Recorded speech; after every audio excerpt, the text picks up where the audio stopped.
Savez-vous c'est quoi la dépression postpartum? Hein? C'est pas à négliger. Souvent, quand une maman va accoucher, on va mêler dépression postpartum à négligence ou euh, incapacité parentale. Là, écoutez bien, parce que ça n'a rien à voir. Une dépression postpartum, là, c'est du lourd. En fait, c'est quoi ça, une dépression postpartum? Hein? Ben, c'est un trouble de l'humeur. Hein? Puis ça survient après la naissance d'un enfant. Ça se caractérise par des sentiments de tristesse intense, de découragement, de fatigue intense et de perte d'intérêt pour les activités habituelles. Hein? Mais ça va au-delà de ça, parce que selon l'intensité de la dépression, la mère peut adopter des comportements allant de pas vouloir s'occuper du bébé jusqu'à des comportements dangereux pour le bébé. Hein? Moi, j'ai déjà un papa qui m'a dit là, que la maman poussait le bébé en bas du lit. Elle voulait pas être à côté de cet enfant-là. Pas parce qu'elle l'aimait pas, parce qu'elle se sentait dans l'incapacité de s'en occuper. Hein? Puis contrairement à un baby blues, qui est beaucoup plus léger et temporaire, la dépression postpartum, elle, ça peut durer des mois, voire des années si c'est pas soigné, et perdurer comme ça, sans que personne s'en rende compte. En fait, les symptômes peuvent être tant émotionnels, physiques, comportementaux que, comme je disais un peu plus tôt, un sentiment de déconnexion avec le bébé. Hein? Donc, c'est sûr que si la maman vit une dépression postpartum, ça se peut qu'elle ne soit pas en mesure de s'occuper du bébé.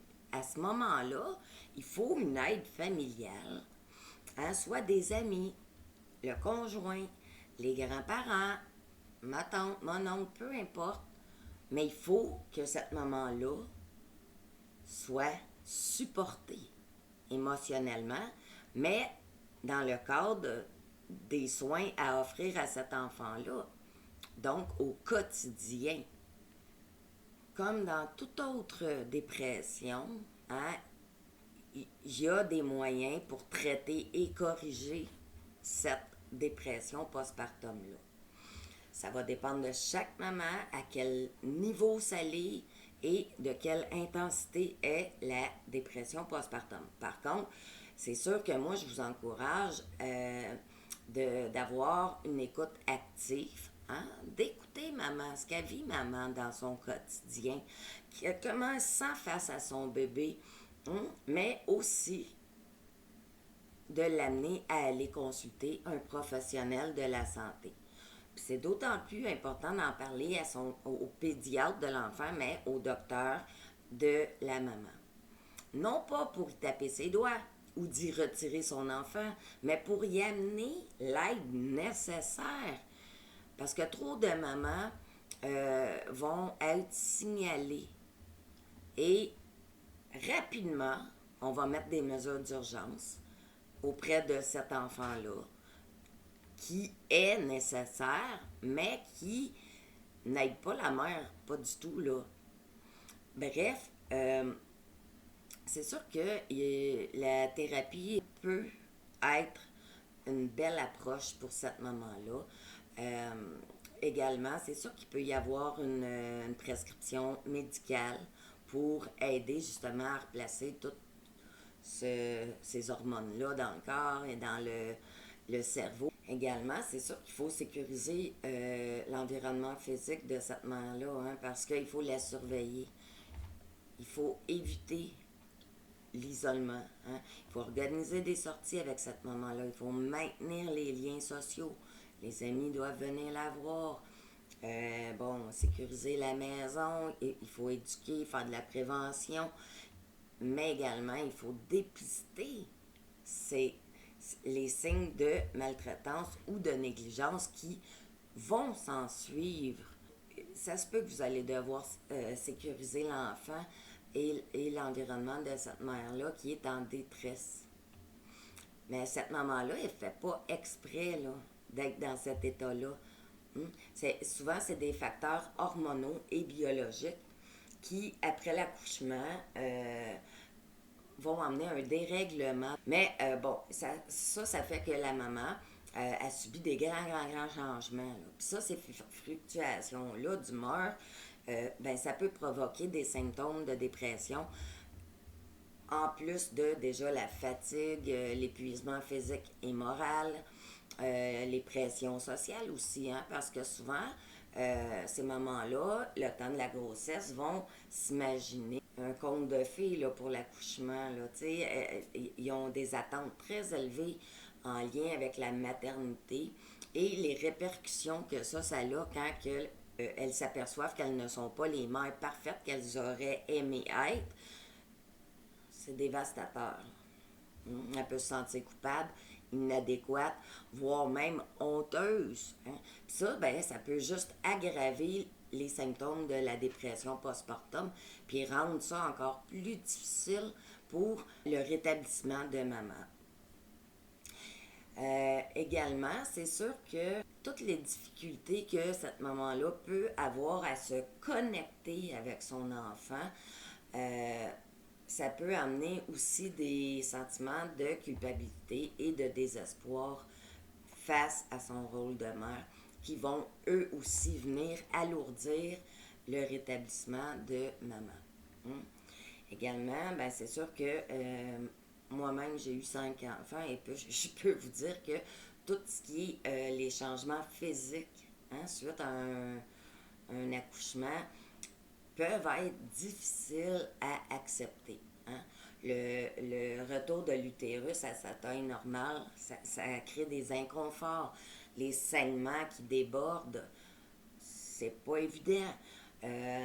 Aussi, de reprendre sa ligne, ça paraît banal, mais pour plusieurs mamans, c'est très important.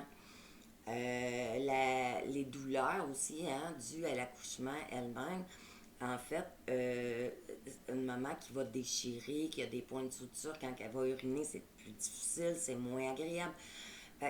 Tous ces petits aspects-là peuvent venir jouer un rôle crucial dans la dépression du postpartum que la maman a vit. C'est pas parce que la maman désire être négligente, elle n'a pas le contrôle sur ces aspects-là émotionnels et psychologiques qui l'amènent plutôt à avoir des pensées plus sombres. De s'adapter à la parentalité que c'est notre premier enfant, c'est déjà pas facile, parce que être parent, c'est magnifique, mais en même temps, c'est pas évident. Il y a beaucoup d'adaptations à faire et parfois, on les minimise le temps de notre grossesse. Donc, ce qui est à retenir, c'est que le postpartum, c'est une période de transition pour la mère, qui implique des ajustements physiques, émotionnels et sociaux. Bien qu'elle puisse être marquée par plusieurs défis d'ajustement, de réalité, c'est aussi un moment de renouveau et d'adaptation face à la maternité. Puis ça, c'est essentiel que si vous remarquez que maman n'est plus elle-même suite à l'accouchement, c'est très important de lui en parler, dans la douceur, de l'accueillir dans ce qu'elle vit sans la juger.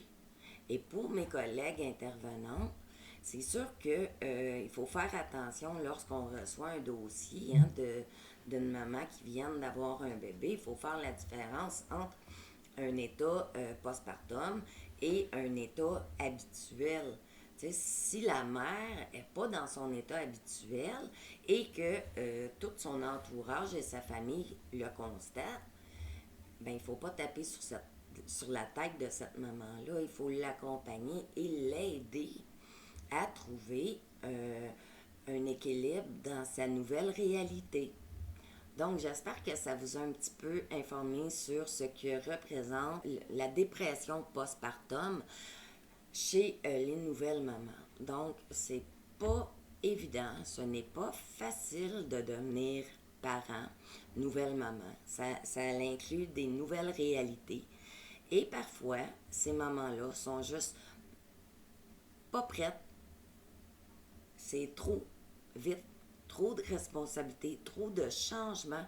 Et l'adaptation amène ces mamans-là à devoir demander de l'aide et parfois à être médicamentées pour passer au travers de cette période qui est très difficile et discriminatoire parce que c'est encore tabou de parler de tout ça en 2024.